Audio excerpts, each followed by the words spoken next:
Everybody, that's Bob Surridge. I'm president of the Southport Historical Society, and it's my pleasure to introduce John Keifer. John, wave your hand, jump up and down. Hey, good job. Hey, in addition to a few dozen other gigs, John is a member of the board of directors of the Upyards organization. And so today, John and I are going to talk about the history of the former courthouse City Hall building and how Upyards and the city are working together to preserve the building and create a center for the performing arts. So I'm going to share my screen for the presentation. And I'll go first because I'm going to be talking about the history of the building, and John will kick in with the future of the building. So everybody, the project is titled "Save the Hall, Y'all." And I apologize to anybody from below the Mason-Dixon line for my pronunciation of y'all.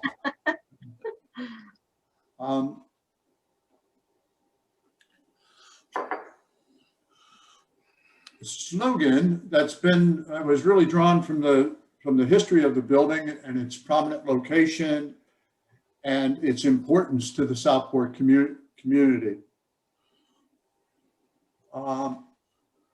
I'll save the hall, you all. And in my part of today's presentation, I'll review some of the building's history and the variety of activities and events that occurred in this historic building. And then John will speak about the building's future and the progress that Upyards is making towards the goal of restoring the building and into an arts-focused community center.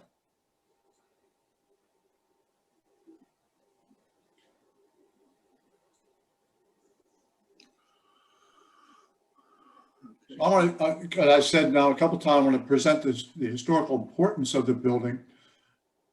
The building was the Brunswick County Courthouse from the 1850s until 1978, when the county seat was moved from Southport to Bolivia. After that move was made, the building became Southport City Hall.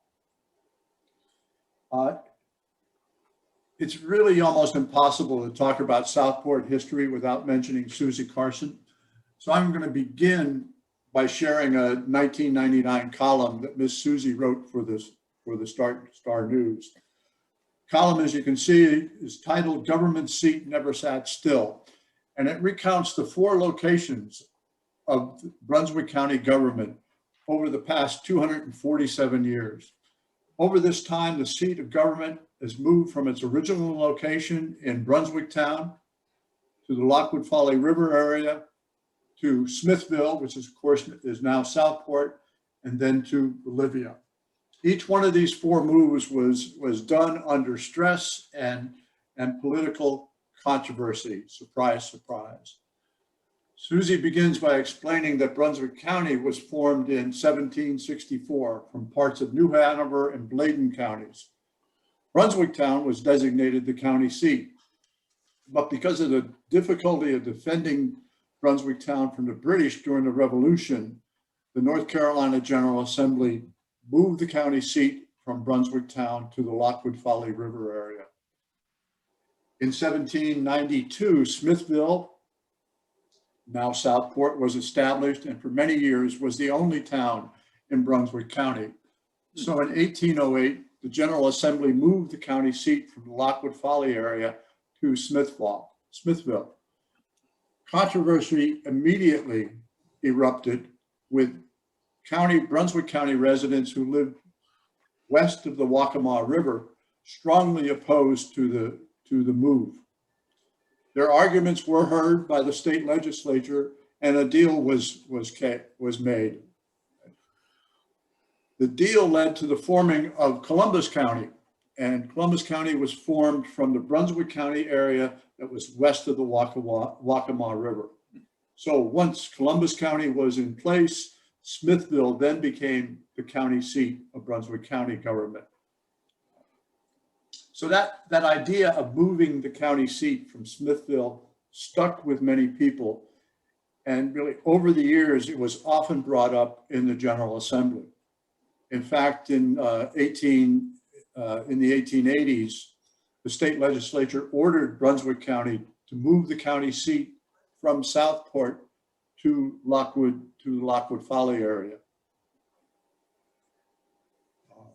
When the move was announced, Southport legend Miss Kate Stewart, who was known as the heroine of Smithville, because for saving a child from drowning in the Keifer River, Miss Kate was very upset. She was the owner of the Stewart House Inn, which she and her mother really spent their lifetimes operating and creating the fine reputation that the inn enjoyed.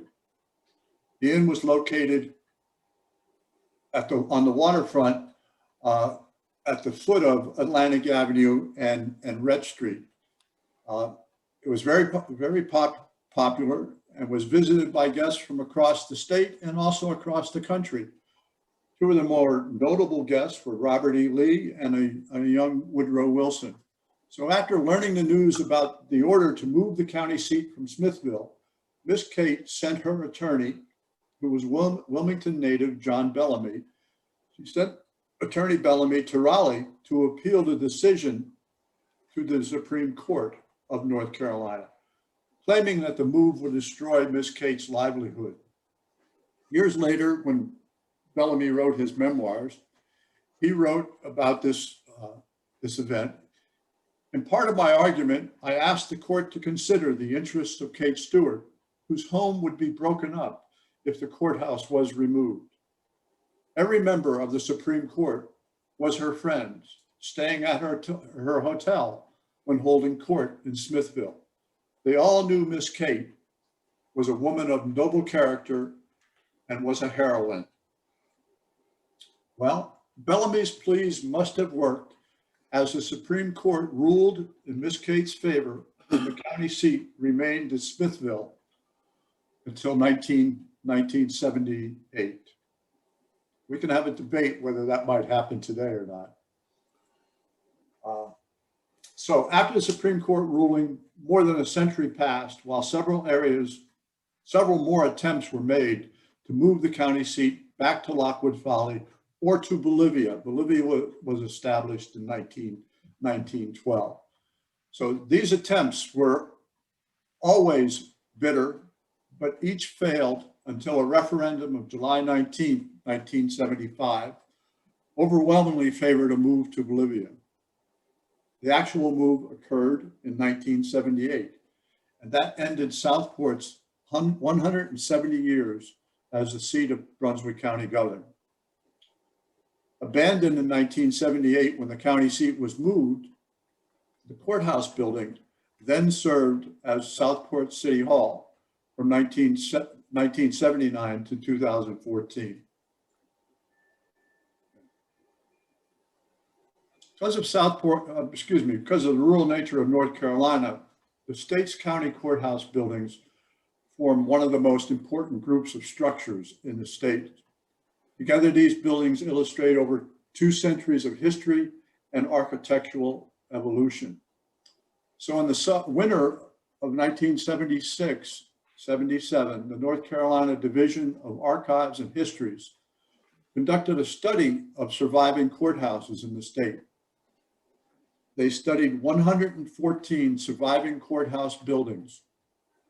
2 of those buildings were built in the 18th century, and 14, including the county courthouse / city hall, were built between 1800 and 1865. One of the outcomes of this study was that on May 10, 1979, the former Brunswick County Courthouse was placed on the National Register of Historic Places. This register is our nation's official list of buildings, structures, objects, sites, and districts worthy, and this is an important phrase, worthy of preservation for their significance in American history and culture. So when the Courthouse City Hall building was placed on the register, The building joined the Fort Johnston garrison, which had been placed on the register in 1974. And so then both of the buildings were deemed by the National Register as worthy of preservation because of their role in American history and culture. Then in 1980, Southport's historic district was identified as one of the National Register's historic districts. The basis for placing the district on the register was the book, The Architecture of Southport, which was authored by Carl Lounsbury and published by the Southport Historical Society. The district encompasses the area of the first 100 lots of Smithville that were drawn when the town was established in 1792. In his book and in the document nominating our historic district, Lounsbury identifies the Courthouse City Hall building as one of the town's most outstanding visual landmarks. In his study of Southport, Lounsbury reviewed 269 buildings, and in his description of the Courthouse City Hall building, he noted that it was set on a large downtown lot surrounded by mature live oaks and one of the most impressive buildings in Southport. Built in 1854, the building was the second courthouse on the site. In the early 1850s, the original wooden courthouse, which one writer described as being commodious and finished off very neatly, was pulled down to make room for a new two-story brick building. Since its construction, the building has suffered numerous fires, resulting in repairs and alterations. In 1922, a one-story porch was added to the facade. The interior woodwork dates from the 1890s and the 1920s. In the 1960s, the building was covered in stucco and two wings were added. The picture on the lower right, you can see the brick wing that's been put onto the courthouse. There was one on either side of the courthouse. A new roof was placed in the building a few years ago. When the building was nominated to the National Register, it was judged that none of these changes was so drastic as to destroy the architectural integrity or the historical significance of the building. This illustration from Frank Leslie's illustrated newsletter of 1865 is my favorite image of the building. As I mentioned earlier, over the past 167 years, the building suffered from several fires, alterations, and I think it's also fair to say that the building suffered from very low budgets. But the description that accompanied this illustration may be the most specious and hurtful insult the building, and for that matter, the town of Southport has suffered. The description reads, Smithville is one of the oldest and most dilapidated villages in the South. The courthouse illustration will give our readers an idea of its general appearance. I guess I take offense to that. I think the writer misjudges his readers, where I'm sure that you, like me, would certainly recognize a lovely bucolic setting when we see one. I'm going to stop my subscription. Okay. Government buildings like the courthouse or a city hall serve to meet major needs of the community. And the county courthouse and the Southport City Hall support three important functions. As the center of political life, they both house the county or city's highest elected officials, including the mayor and the county commissioners. And the administration of justice goes beyond our vision of police activity and courtroom drama to acts like Judge Dennis took in 1920 when he issued a restraining order on the county commissioners from selling bonds or passing a tax levy for construction of a county seat in Bolivia. And as we'll see, the building has often been the focal point of the community's social and cultural life. And really it's this third function that we want to spend some time on, as a courthouse as a social and cultural focal point. Here, history does show us that there is a parallel between the historical functions of the courthouse City Hall building and the building's desired future. Let me go over these entries. In 1813, the 4th of July celebration started with a 13-gun salute. At the courthouse, there was a reading of the Declaration of Independence and the farewell address of George Washington. A prayer was offered, and at noon, a salute was fired by the 18 guns of the revenue cutter Diligence. There was a mid-afternoon dinner was served, and Southport's founder, Joshua Potts, presided at the toast giving, which each toast accompanied by an appropriate song.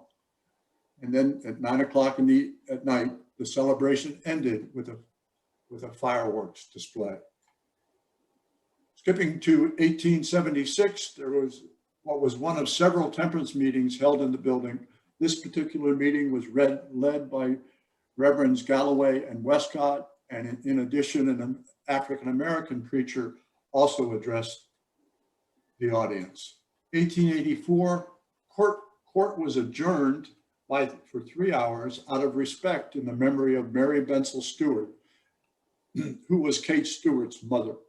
In 1888, Trinity Church services were held in the courthouse during the construction of the new church at the corner, which stands proudly today at the corner of Nash Street and Atlantic Avenue.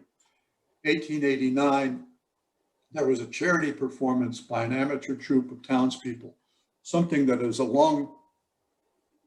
long-standing Southport tradition. Excuse me. 1900, the cornet band.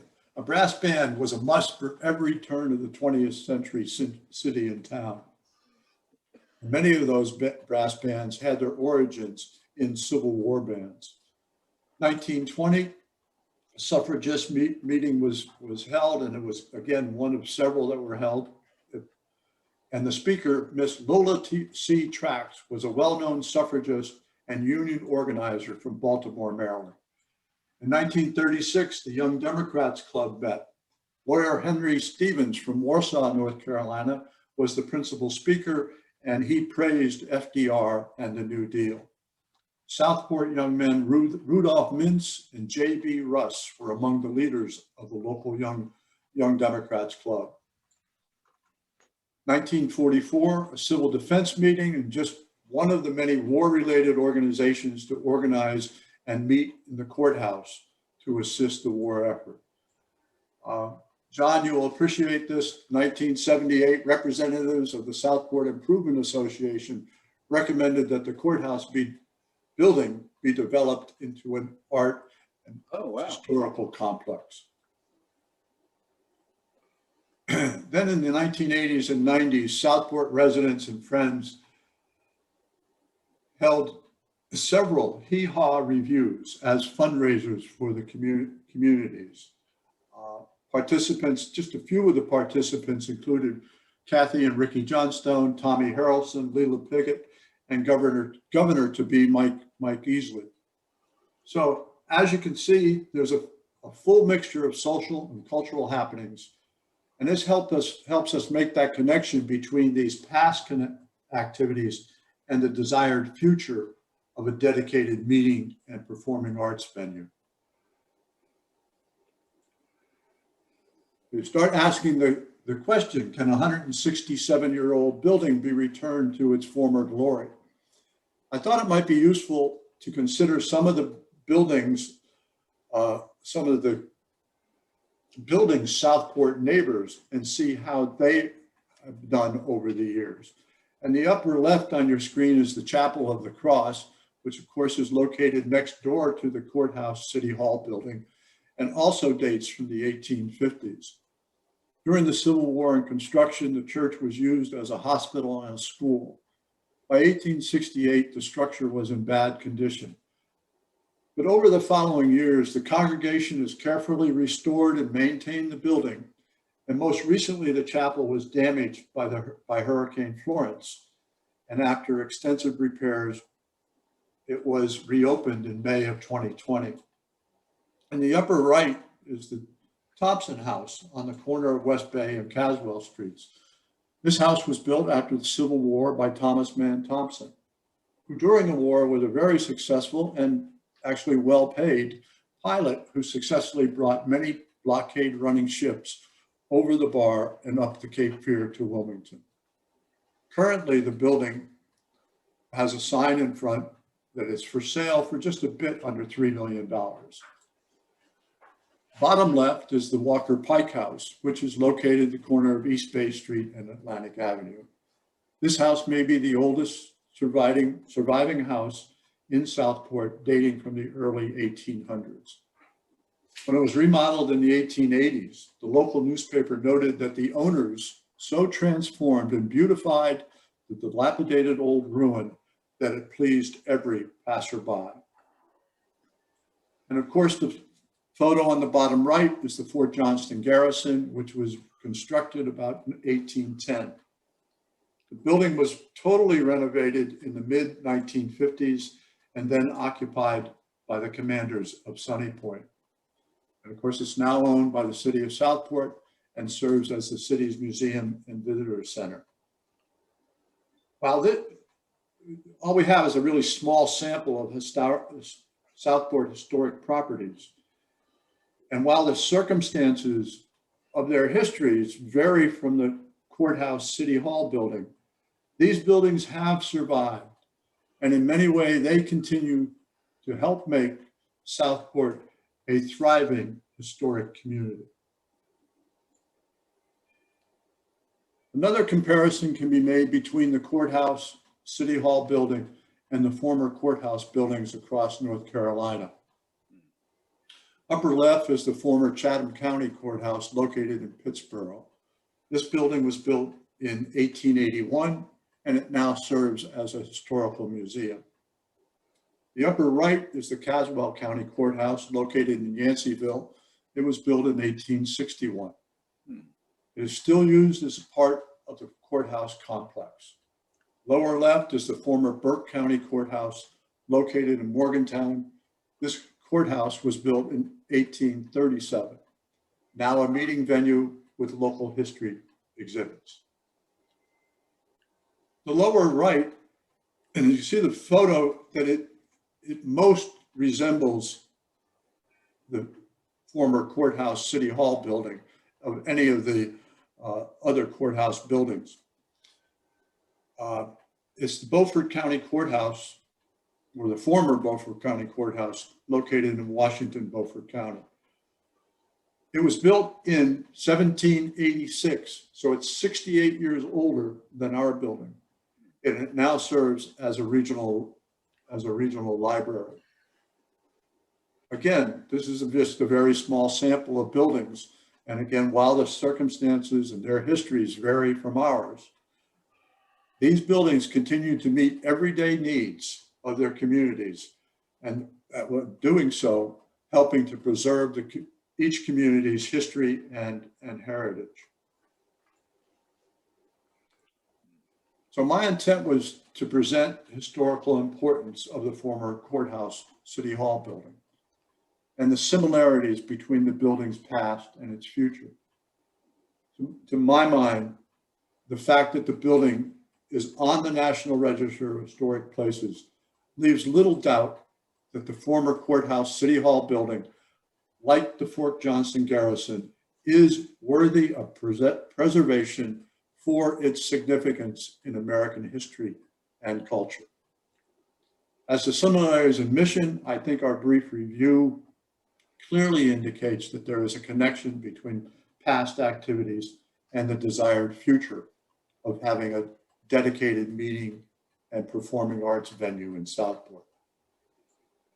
I'd also add that I believe that once the former courthouse building becomes a performing and creative arts center, it will be another important advantage to Southport's reality as a thriving historic community that values its history and heritage. So with that, let me turn the Zoom over to John Keifer and speak about the progress that Save Your Arts has made. John? All right. Let's see. All right. Can you, I don't see myself on here. Am I coming through? Yep, you're good. Oh, okay, great.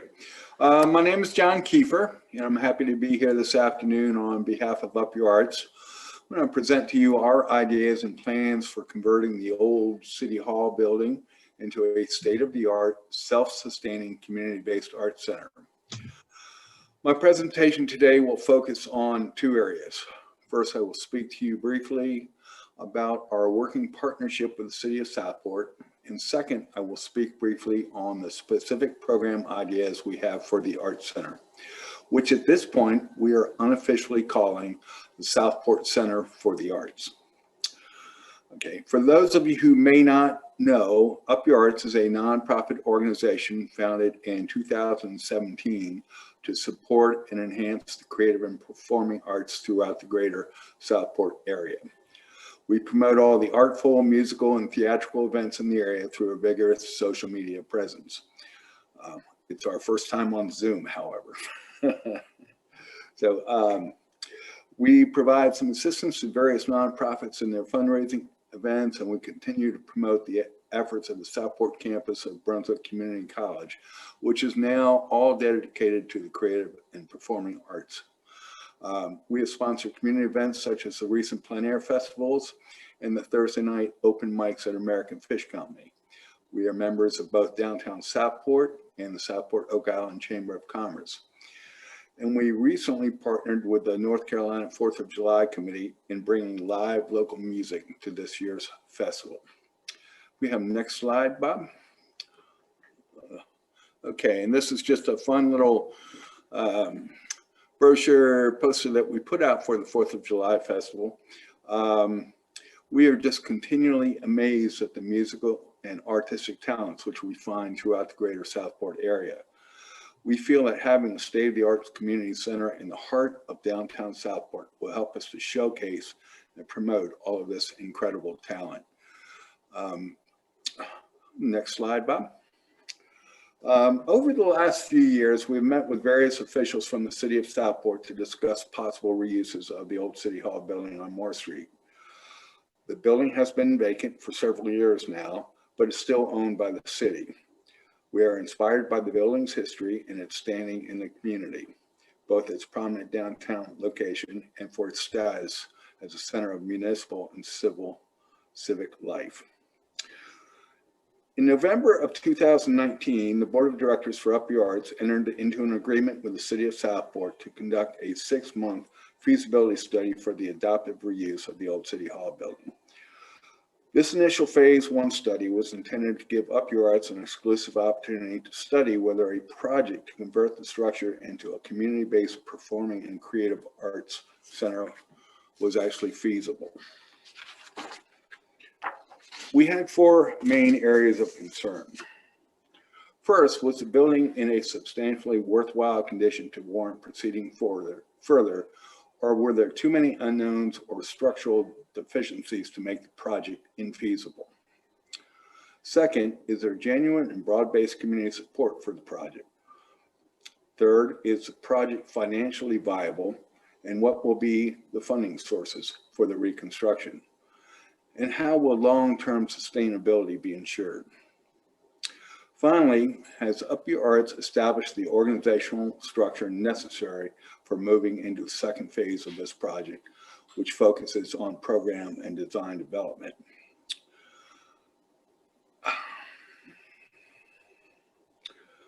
I would like to take a minute to recap some of the highlights of the feasibility study, which we presented in writing to the Board of Aldermen in July of 2020.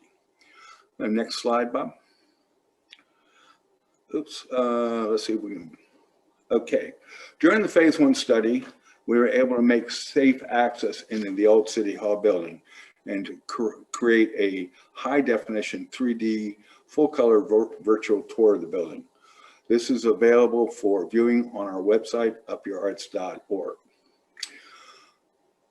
The building is in pretty rough shape. There are significant environmental issues with mold, and we would expect with lead and asbestos as well. It is not ADA compliant, and there is significant deterioration to some of the interior surfaces. The city did, as Bob mentioned, expend the funds to install a new roof several years ago, but there had already been so much water damage, which led to a very significant mold infestation throughout the whole building. Next slide, please. Okay, we were able to make entry into the building. We had a mold remediation company come and treat the air so that we could walk through in full respirators and taped up and tie-back suits. But there are some significant mold issues in the building right now. But we were able to create a total set of as-built architectural drawings, which were completed by Rich Bandera Architecture. This will form the basis of our architectural redesign effort.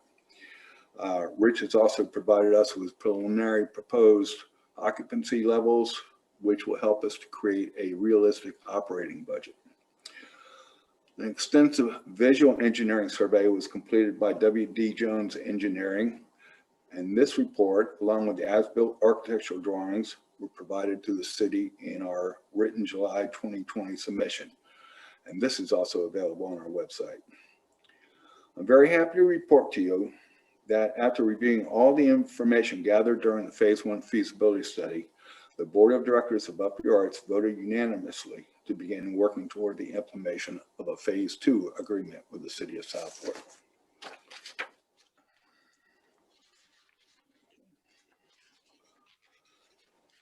And next slide, please. Okay. As originally envisioned by Upyards, the planning and executive processes, we broke them into 4 separate phases. Phase 1 was the feasibility study I alluded to. Phase 2 is we are calling design development. Phase 3 will be the pre-construction planning and fundraising. And Phase 4 will be the actual reconstruction of the building itself.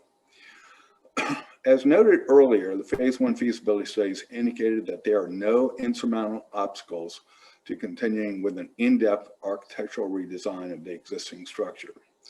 So we are currently in Phase 2, the design development phase. For this, we have entered into a year-long MOU with the City of Southport. During this phase, the design development phase, professional architectural services will be engaged and funded. I should be quick to point out that the design and reconstruction will come at no cost to the taxpayers.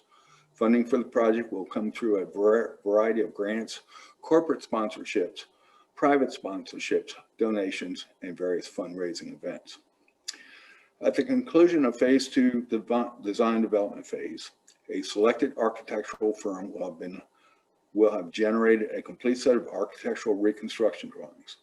As reviewed by both the city and the Upyards Board of Directors, these drawings and specifications and projected construction costs will form the basis for soliciting construction bids from interested general contracting firms. It is also anticipated that by the conclusion of the design development phase, which currently is about the end of December of this year,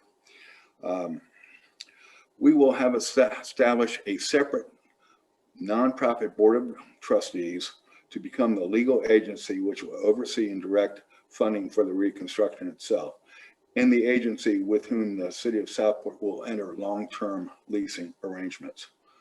It is anticipated that this board of trustees will establish an operational board of directors who will oversee the staffing and the operation of the art center itself. The membership of this board of trustees will be selected from various real stakeholders throughout the greater Southport community. In consulting with and partnership with the City of Southport, Upyards will determine the membership criteria for this board of trustees. The appointed or selected members might include representatives from civic organizations such as Downtown Southport, the Southport Oak Island Chamber of Commerce, the Brunswick Arts Council, the Southport Historical Society, among others, and also members of associated and related other types of nonprofit groups, area business owners, members of the local faith communities, and designated municipal liaisons. At the conclusion of phase 2, all construction drawings and specifications will have been completed, a construction budget will have been established, and we'll have established a separate board of trustees who will become the legal entity to take over the project. Phase 3 activities largely focus on raising the funds necessary for the actual reconstruction process. Right now, we are still estimating construction cost, reconstruction cost of about $2 million. Okay. Phase 4 will encompass the actual reconstruction, which we envision will take about a year once we begin the actual reconstruction process. The next slide, please, Bob. Okay, we still have lots to overcome. When we made entry into the building in full tieback suits, one of the things we realized, it was very costly for us to even get a team of people in there because of all the necessary immediate remediation that had to be done, the tieback suits, the air quality monitoring, so forth and so on. So we brought in a team to do a complete 3D virtual tour rendering of the building. And this is like really cool. You can spend hours playing around with this.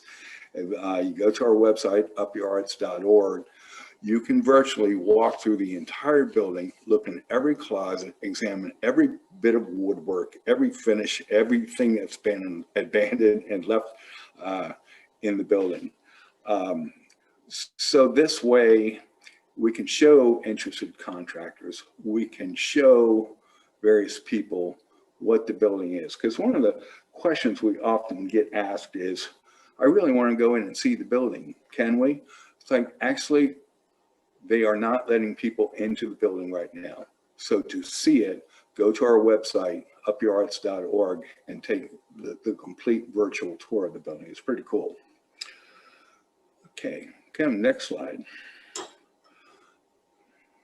So the easiest way to perhaps describe what we are currently considering in terms of program elements is by looking at these very rough floor plans. Again, this is a initial layout answering the question, hey, if we wanted to do this in the building, is there some place where we could put this? So as we go further through the design development phase, we will be narrowing down what we want to include in these various programs. But I might be able to guide you through what we are thinking right now by looking at this floor plan. And this at the top of your screen, that is the Moore Street side. Not shown is the front porch that was added at a later date. But as you come in the front door of the building, off that portico, they have these really magnificent old staircases, which we will hope to preserve. But before you come into the building, it's a really neat front yard there that overlooks Moore Street. And we've been working with various partners over the last couple of months to dig down into some conceptual details as to what we could do with these specific programs in these specific areas. So for the outdoor seating, sculpture, garden performance area, we turned to the Southport Garden Club, and they've been very responsive. They have some rough conceptual drawings and lots of great ideas, activities for kids, a whole center circle where we could do, the Southport Drum Circle could perform. We envision outdoor concerts of, maybe string quartets, kind of low impact, nice outdoor seating, sculpture, and nice music. As you come into the door, we want to have a real welcoming foyer, which is almost, we envision as a community resource hub where there would be signage with all the upcoming events, all the cool things going on around town. Another thing that we're really committed to is having what we call a nonprofit resource center. There are so many cool nonprofit organizations throughout this part of Brunswick County, but they're scattered and they don't have a central location. So what we're hoping to do is to bring all those organizations into one physical space where they could have a presence, whether it's just a rack card or a docent program where various volunteers from the nonprofits, spend time there. And also, we've heard from so many people, hey, I just moved to Southport. I wanted to volunteer my time because I'm retired or this, that, and the other thing. And it's hard to find organizations to volunteer for. So we wanted to have one clearing hub where somebody could come in and go, oh, look, all the nonprofits I could volunteer for are represented in one physical space. We have been meeting with Sheila Roberts, who is the executive director of the New Hope Clinic. And she has provided us lots of information and lots of things to talk about and to consider to make this a really friendly, worthwhile thing for a place for all the nonprofits to have a physical presence. We also, of course, want to have a retail gallery for various community artists and associated organizations. And for that, we've tapped Hillary Meehan, who is the founder of Lantana's Gallery, to advise us on how to set up a retail space that sells art, that sells, various associated merchandise. And she's also helped us understand and consider what we need to put into a big exhibition gallery space.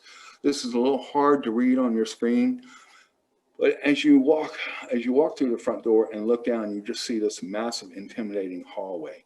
And we wanted to break that up and put in a central exhibition space, which would also double as an intimate performance space for small, like woodwind concerts or something like that. And then we would surround that interior gallery space with working artist studios, both individual and co-op shared space, modeled somewhat after the Torpedo Factory in Alexandria, Virginia, or the Artworks in downtown Raleigh. It's such a exciting thing to walk into a building to see art, but to also see artists creating their art. So we envision where you could wander throughout the building and seeing artists at work. And even if they're not there, their gallery spaces or their studio spaces will have open screen doors so that you can look into each studio. Okay, next slide, Bob. And this would be the second floor. As you come up, looking at the top of your screen, is the Moore Street side. You come up the stairs, and we want to have what we're just calling the Meet and Greet Cafe, which is basically if you go to an art center, performance space to watch artists work, you might want a cup of coffee or a glass of wine or some light fare or dessert, because we really see this center as being an informal gathering space for the entire community.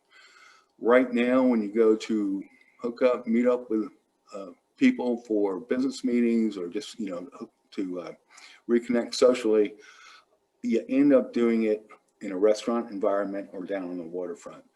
This we are trying to design to make it a very informal, inviting gathering space throughout the entire structure. We have been advised on this Meet and Greet Cafe, what we need to consider for that, by Andrew Liang, who is the owner of Moore Street Market, and who is also a very, very good supporter of Upyards. If you go through coming up the top of the stairs to that foyer through the double doors is the existing hall, which is where they used to have the courthouse and where the city aldermen used to have their meetings. It's a fairly large space, 40 by 60 perhaps. And we want to use that as a multi-purpose kind of area for concerts. And we're talking concerts with A-list, what we call A-list acts. We want to do live theater and make it easy to do live theater in here. Wedding receptions to help pay some of the bills, special events. And we want to return the municipal meetings, the Thursday night alderman meetings, planning board, whichever, back to the old city hall. To help with this, we've tapped Henry Bridgers, a local resident who was very instrumental in developing the theatrical programs at the Amusement Theater, Brunswick Little Theater, and the City Stage in Wilmington. So he's been our go-to guy, helping us to decide, to figure out what we need to consider, setting up a performance area, particularly where it comes to the theater. We want this to be a real state of the art, top-notch performing venue. So we've enlisted another local guy, Jason Pullins, who has a company, Sound Evolutions, and the sound production stuff has changed so rapidly in the last 10 or 12 years. I can't keep up with it, but somebody like Jason, who spent hours and not days speccing out the entire new sound system, lighting system, recording system, so that when we do have top-notch acts come in for a performance concert, it's basically a plug and play with a production booth installed, all the lighting, stage lighting pre-installed. And we also wanted to be able to,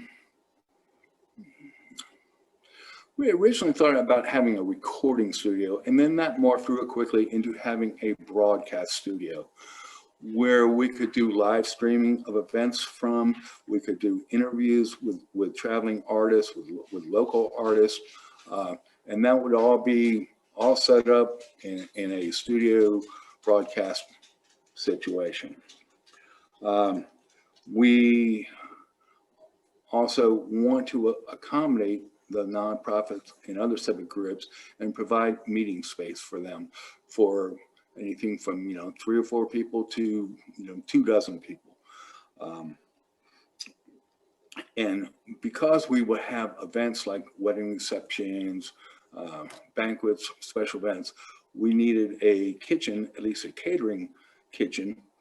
And then that quickly morphed into the idea of setting up a full culinary arts kitchen and using it as a culinary arts classroom and offering cooking classes during the day. And that's gotten a lot of positive response and feedback. So, to sum up, the building is really cool. It's in bad shape. It needs total renovation.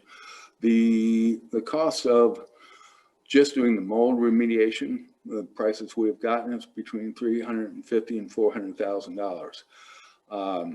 But we want to do everything state of the art, upgrade all the mechanical and security systems, the energy management systems, and have really cool signage throughout the building. Because it's a large building, finding your way around. We really will be working on doing cool signage.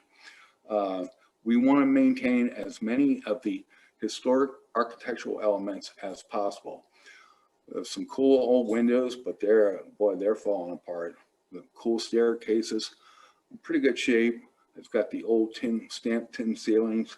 But like Bob mentioned, its original inclusion on the historic registry was not so much the architectural elements, but it was the usage that that the building had over its history, both as a courthouse and city hall. And most importantly, one of the reasons I understand the city moved the city offices out of the facility was it was not ADA compliant. So we will bring it up to 100% ADA compliance with elevators, handicap ramps, signage, and make it very, very easy for disabled folks to enjoy the building as well. So in conclusion, I think we have a great partnership with the city of Southport to make this a very viable project. And I think we have broad community support and great resources to call upon all the members of the greater Southport community. And we're real excited about some of the program elements that we're working on incorporating into the project. So that said, if there's any questions, I'll be at this point more than happy to answer any that I can.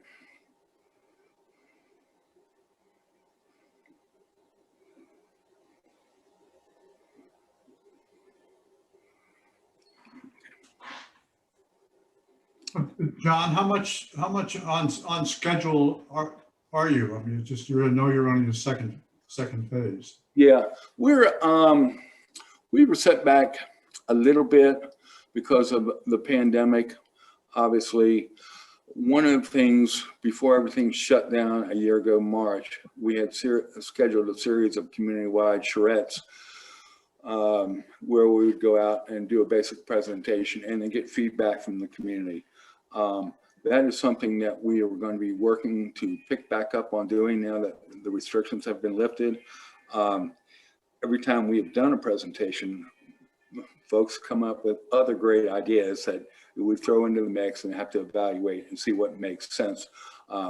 Both that there's community interest in those type of programs and that they're financially feasible. So yeah, we're set back. We're struggling to meet our deadlines, and I think the city of Southport is very realistic, knowing what can and cannot be achieved because of the pandemic restrictions we've had to deal with, and they've remained 100% supportive of working with us. So, you know, we've come up with timelines. We're doing the best we can. The building's not going anywhere, I guess we want to say. And there was some talk early on about private investors coming in and wanting to turn it into like a Class A office building. Everything I can see and understand from the city leadership, though, is they are committed to having this as an art center, as well as, you know, that we are as well. So as you were mentioning different functions and different capabilities you have, I could see at least a few of them that the Historical Society could use, and maybe we can do some historic cookbooks with that. Oh yeah, absolutely. One of the things, and Bob, I think Bob and Liz are aware of this. We've been working with one of the local musicians in the area, Dennis Walton, to do an oral history of the musical roots of Southport. And hopefully Dennis, who's tied into most of those people that were at your hee-haw, the old hee-haw shows, he'll be able to come up with some old pictures, and we like to do a display, a permanent display in the gallery area of the musical roots of Southport, because it didn't just start 10 years ago. Like you pointed out, you know, both in the waterfront in Southport, over on Long Beach, where they had old historic dance halls. I mean, there are some significant musical roots in the Southport area. So we definitely want to incorporate some of that into our final product. Hi, John. It's Pat Kirkman here. Hi. Going back to Bob's question about your timeline, at this point, the city has had possession of that building now for 5, 6, 7 years. Is that correct? Mm-hmm. And I remember when the city first got possession, that there was a meeting at the community building for citizens to come and give their ideas as to what they would like to see the historical building used for. Mhm. And at that time, I, as part of the board of the Historical Society, and with the approval of the board at that time, which I think has now been 5 or 6 years ago that this happened, we did talk about perhaps it's becoming a Brunswick County museum Mm. rather than being used as office buildings or as artistic venue. And not to put a damper on what you all are doing, because I appreciate everything that you have done, mainly because you're trying to preserve the building. And that is what I think the historical value of Upyards, Save the Hall, y'all, and your main agenda is to save the building, an 1859 building, which of course, to those of us who are more historically minded than artistic minded, is the most important thing. The idea to try to use it as a Brunswick County museum venue, being right across the street from the Maritime Museum, and from the old jail just down the street, and from the city museum that we now have in the garrison, to complete that circle and making this the Brunswick County historical venue, to make it appealing to people not only in Brunswick County but in the state to come here to see a building that was used for 170 years as the courthouse for and Southport as the county seat. So all of that to say, even though I can't fully support it becoming a artistic and another venue for artists and so on and so forth, I do appreciate and hope that this will certainly spark getting the building preserved. My question, I guess, in going back to Bob's question about the time venue here, we're probably looking at another 3 to 4 years before we would be able to walk in there to see an artist doing his work or hear a concert, right? I think in my head, I'm thinking probably 2.5 years.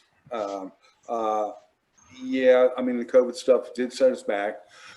We probably will, after we have architectural plans in hand, and, you know, I think it's a great idea to have at least an exhibition of the historic Brunswick County to tie in with the Maritime Museum and the Garrison House.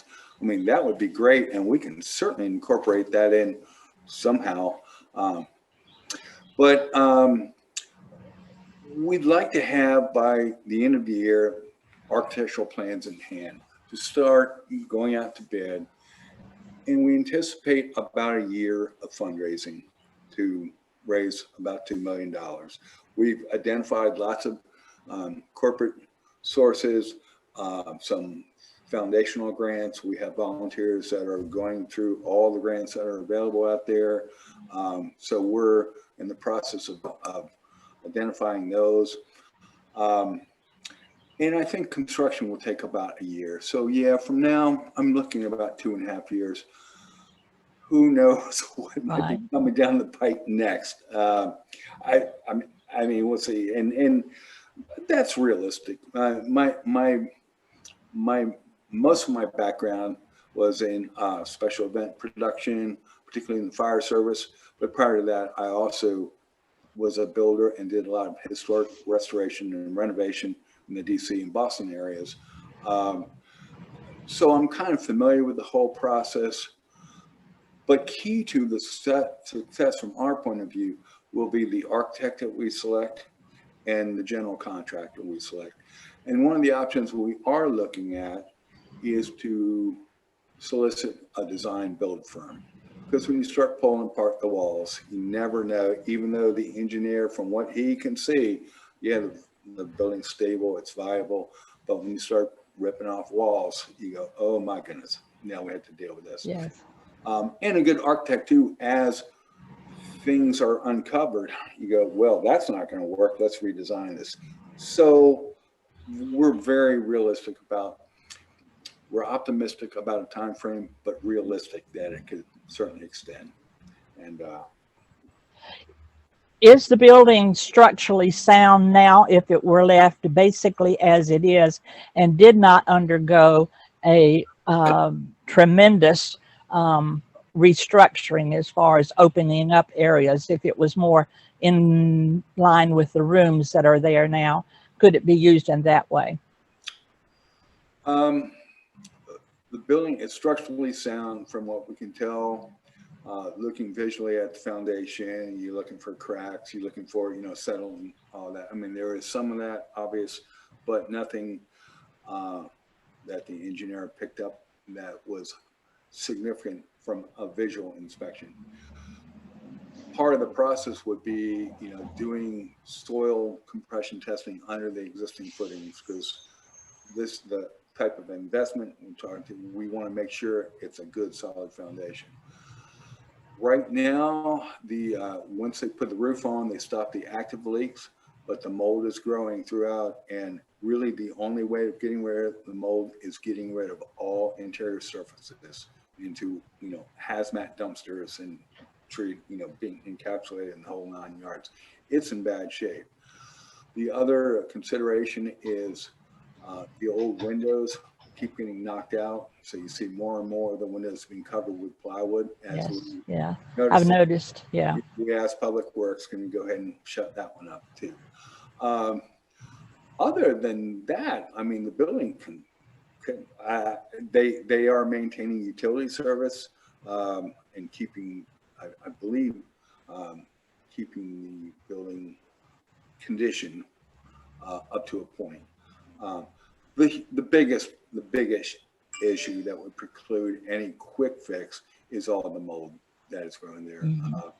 And every environmental engineer firm that we've had contact with has basically said, this stuff is no joke. You have to get rid of it properly. And there's also, a lot of historic material in there that we want to restore. The old church pews.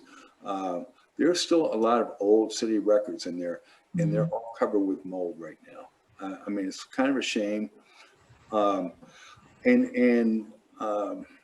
We would work with the city of Southport to identify all that and make a determination what can be salvaged, what needs to be, disposed of. right. So let me ask you this, and then I'll leave you alone, because I know I'm playing the devil's advocate here. Oh, yeah, great to hear. But could there be any consideration? Have you discussed with the city? Let's go ahead and get this place demolded and at least preserve the building for the next couple of and a half or 3 years by doing that first, rather than waiting for architectural plans and all these things to happen, to take care of the immediate problem of getting rid of the mold and then proceed. And also, shame on the city for not moving those documents out of there in the last 5 to 6 years. They have been slowly addressing that. A lot of the police evidence they've been recently moving out. Some of the documents, like from the Garden Club, we were able to rescue. In terms of just doing the mold remediation, yeah, I've thought about that. But because of the price tag, well over $400,000, realistically at the end of the day. And that also involves major demolition of all the interior surfaces. So it's not like you can just go in there and spray bleach. I mean, it's far beyond that, which is a shame.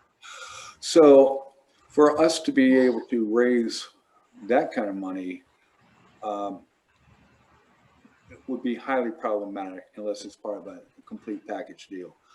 The city right now, I don't think budget-wise could take that kind of hit. I mean, they're still. Of course. Yeah. That's what the city always says. We had a hurricane or we had a pandemic. Yeah, and now we've got to walk down House Street. Yeah. So that is, yeah, in the best of all worlds, I would love to be able to get rid of the mold and then open it up to the public and generate more ideas. But realistically, it's got to be part of a complete package. Okay. Thanks, John. Appreciate all your input. I appreciate that. So. Anyone else have a question for John? John, thank you very much. Thank y'all. So good. And again, on our website, all the documents I referred to in the 3D tour, they're all available free of charge on the website. Yeah. Thanks. Liz, do you want to talk about upcoming activities? Okay, yeah, I'll be happy to. I do want to mention that the Southport Historical Society is currently partnering with Upyards to do a joint fundraiser. That it's also a welcome back to after COVID. We're calling it Southport Open Your Doors, and we're trying to promote a sense of community and encourage people to come out and play. We had 12 doors that were donated to us by Ginger Harper from her historic home. And we have 12 artists who have signed up to turn those doors into works of art. So they're doing that right now. And I've started doing some interviews, talking to some of those people. We'll be sharing those interviews, hoping to get some behind the scenes looks at the creative process. And they have 4 months to finish them before we unveil them to the community this fall. So you'll be hearing more about Southport Open Your Doors. And I want to mention that in 2 weeks from today, we're going to be starting a new program similar to one we did last year's, Southport's Colorful History. We're partnering with Pat Carney, who has produced now 2 coloring books with picture drawings of historic landmarks within Southport. And we'll be meeting hopefully monthly to talk about the landmarks, have a presentation, and of course, if anybody wants to color, we'll be doing that at the Indian Trail Meeting Hall. We'll have tables and people can color in their coloring books while they listen. Our first presentation will be Pat Kirkman talking about the old burying ground. So that'll be 2 weeks from today, Indian Trail Meeting Hall. We are also going to be trying to simulcast that to Zoom so that people can see it from a distance. So we hope you can join. I always get a kick out of your husband, Roseanne, when he goes through. Adorable. Hashtag relationship goals. And the last thing is, and then I'm sorry, I got lost there. I got all flustered. Pat is going to be doing the coloring in August. I will be doing the second Tuesday talk. I'll be talking about incorporating social history into your family history stories and kind of how to do that. And then Bob will be talking at the next coloring book talk at the end of August, and that will be, he'll be talking about Walker Pike House and Art Newton, who was one of the people who lived there and was one of Southport's artists. So it fits in with this talk too. Any questions about that? We hope you can join us. Of course, I'll be sending out emails to let you know how to get to all those things in the sign up form. Questions? Thanks, Liz. And thank you, Roseanne. Okay. All right. Thanks everybody for coming. And well, I guess next time we can see you in person or on Zoom. So you'll have your choice. John, thank you again for your work on this, and actually your work on the music scene. Letting the likes of me take a stage. You're a very brave man. Brave. All right. Thank you. Thank you all very much. Bye, everybody. Bye now. Bye.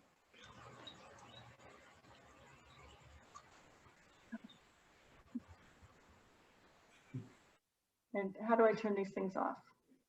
Stop recording. Stop live stream.